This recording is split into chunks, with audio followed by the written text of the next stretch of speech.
akan dikenakan sanksi, larangan atau pencabutan izin ekspor. Inilah yang bisa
Salam. Terima kasih kami ucapkan rekan-rekan wartawan, rekan-rekan kerja kami yang ada di Polda Sulsel.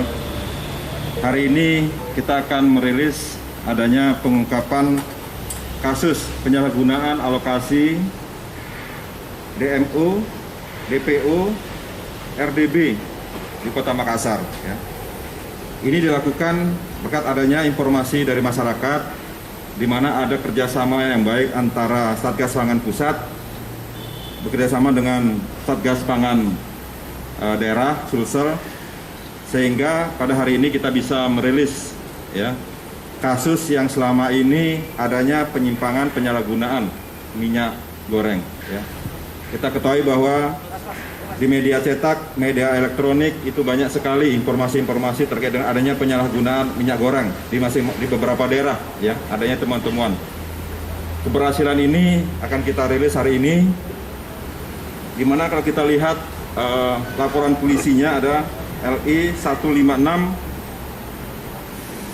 11 Pemawi Res nomor 21 2021 di Depsus ya, tanggal 02 November 2021,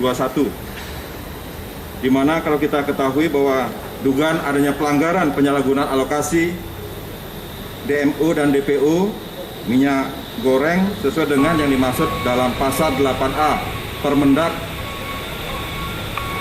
nomor 8 tahun 2022 junto Permendak nomor 2 tahun 2022 tentang perubahan atas Permendak tahun 19 tahun 2021 tentang kebijakan dan pengaturan ekspor. Kronologis dari pengungkapan kasus ini, di mana kita ketahui bahwa PT Semat telah mengajukan PE ke Kementerian Perdagangan RI dengan kewajiban melaksanakan DMO, DPO minyak goreng curah sebanyak 1.850 ton. Pada tanggal 3 Februari 2020 dimuat dari Kabupaten Tarjun, Kalimantan Selatan dengan menggunakan vessel tanker ya, dengan buana Mas Persada menuju ke pelabuhan Kota Makassar. Pada tanggal 5 Februari 2022 minyak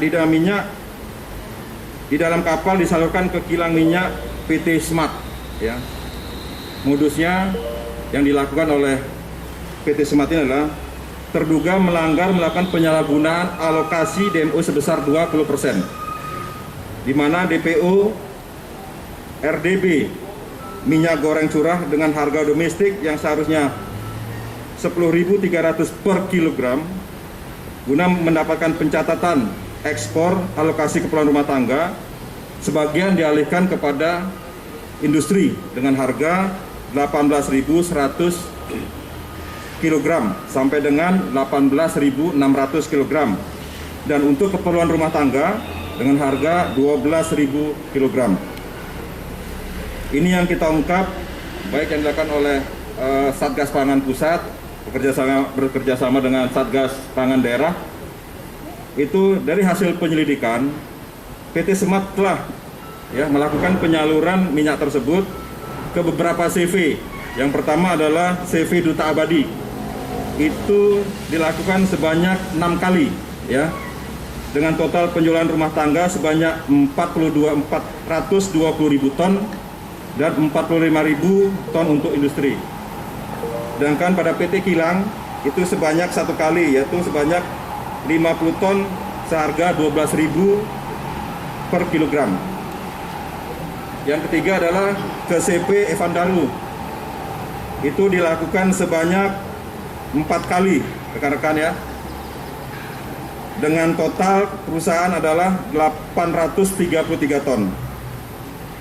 Yang keempat yaitu harga penjualan minyak goreng curah pasar tradisional berkisar sebesar 15.000 per liternya, ya. Jadi ini adanya penyimpangan-penyimpangan yang ditemukan oleh rekan-rekan kita dari Satgas Mabes Pusat dengan Satgas Pangan Daerah, ya.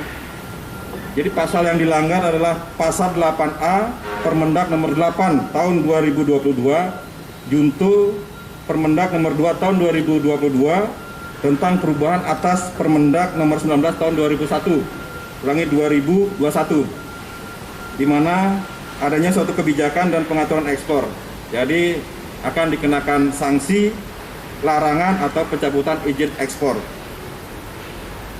Inilah yang bisa kami sampaikan hasil pengungkapan kasus di wilayah Sulawesi Selatan yang dilakukan oleh Satgas Pangan Pusat bekerjasama dengan Pangan Daerah, ya, sehingga kita bisa mendapatkan hasil seperti yang kita sampaikan tadi, yaitu 18.500